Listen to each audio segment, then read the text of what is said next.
So, Memoir of a Snail is the latest stop motion film from Adam Elliott, who you might remember he directed a film called Mary and Max, which is a very, very sweet but also very honest animated film about addressing the loneliness that we experience in life with like our different perceptions and just feeling like we're separated from other people and trying to find a way to connect.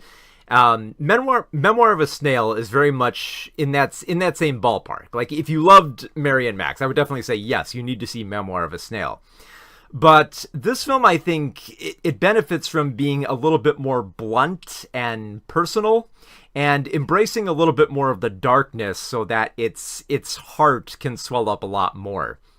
And I think what makes that type of what makes this type of film work, I think, is just that it feels like Elliott's magnum opus.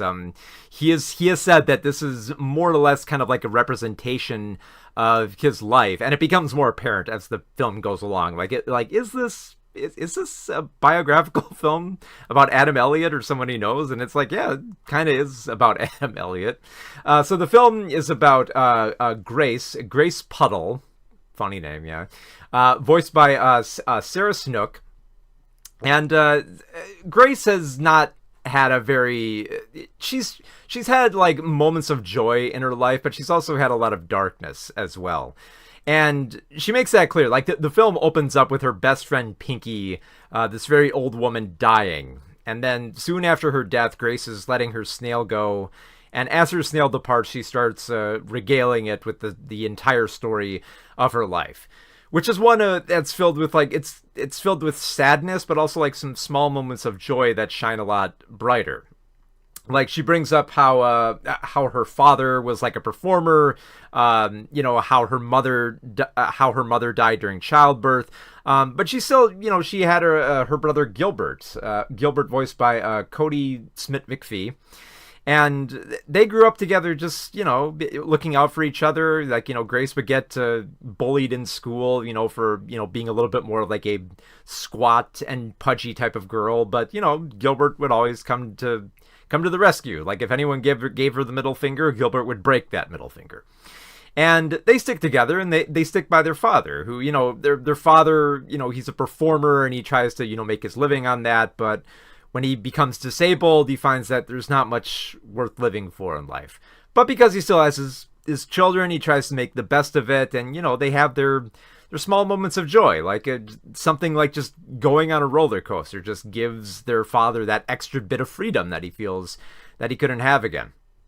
But then things take a darker turn when their dad dies and Grace and Gilbert are separated and they're trying to find their way back to each other, despite the fact that they have very weird foster parents who just make their lives all the much more stranger. Because like Gilbert gets shipped off to this apple orchard where the foster parents are very, very religious, like to a disturbing degree. And Grace ends up spending her time with these foster parents who are basically swingers. Like they like the idea of having children, but it's clear they would much rather be running around having sex with other people. And the film kind of shows that, which, yeah, I should address that. This film isn't afraid to go to some places that involve a lot of sex and nudity as well. Like at one point, Grace addresses this disgust she has with herself for her body, especially when she ends up having a boyfriend who more or less seems to be working against the detriment of her health and kind of obsessing over her fat to a degree that she wasn't comfortable with. And she didn't like that her boyfriend wasn't upfront about this and just made her hate herself all the much more. But then, just like this film is all about finding connections, and Grace finds a connection through snails because, like, at first she just wanted to be a snail because snails can, go into their shell, take protection from the rest of the world. But then she finds a more human companion with the eccentric old woman Pinky, called that way because she had apparently accidentally cut off her own pinky.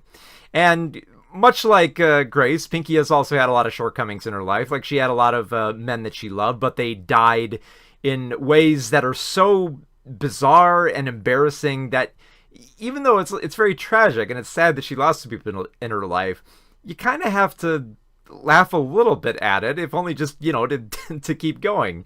Not to mention the fact that, like, Pinky is both, like, she's both sweet with Grace, but also very vocal. Like, if people start harassing her, or there's, like, cars honking at her across the street, she'll flip them off.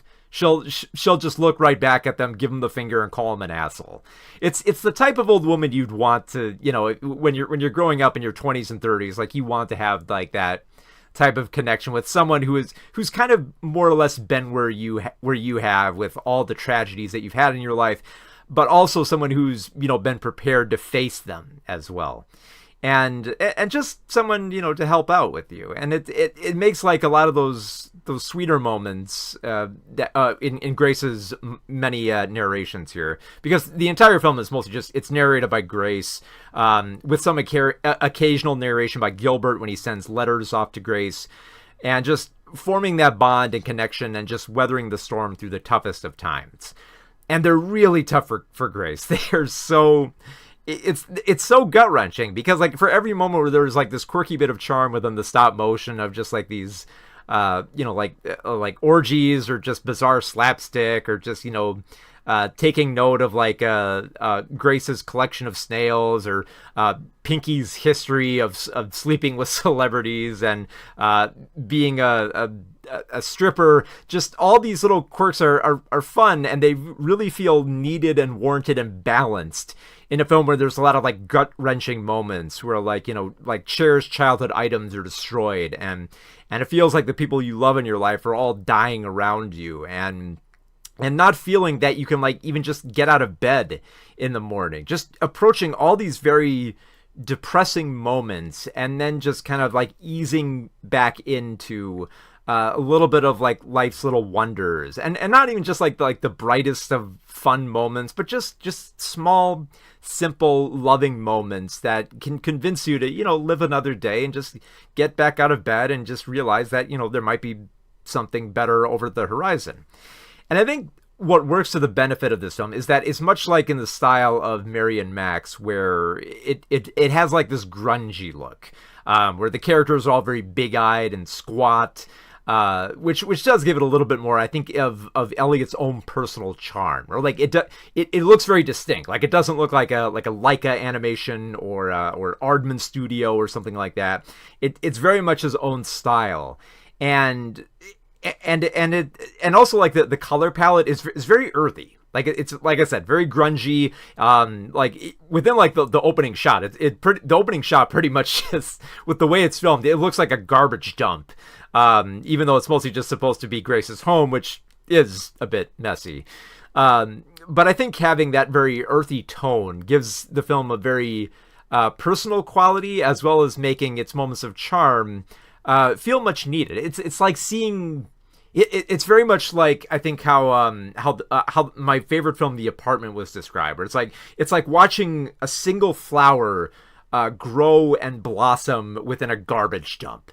And that's very much the best way, I think, to describe Memoir of a Snail, is because, like, it's very sweet, but it's also very gut-wrenching. Like, there are moments where Grace experiences, like, the worst feelings that any human could feel, and just lies down and cry about it. And you want to cry with her, because her whole life has been just series after series of terrible things, with little moments of glee in between there. Like, and it's just smaller moments, like, Grace and Gilbert waking up their father if, he's snoring too loud, or Grace wrapping up a hobo in Christmas lights just to give him a little bit of cheer, which he does thankfully appreciate and doesn't hate her for that.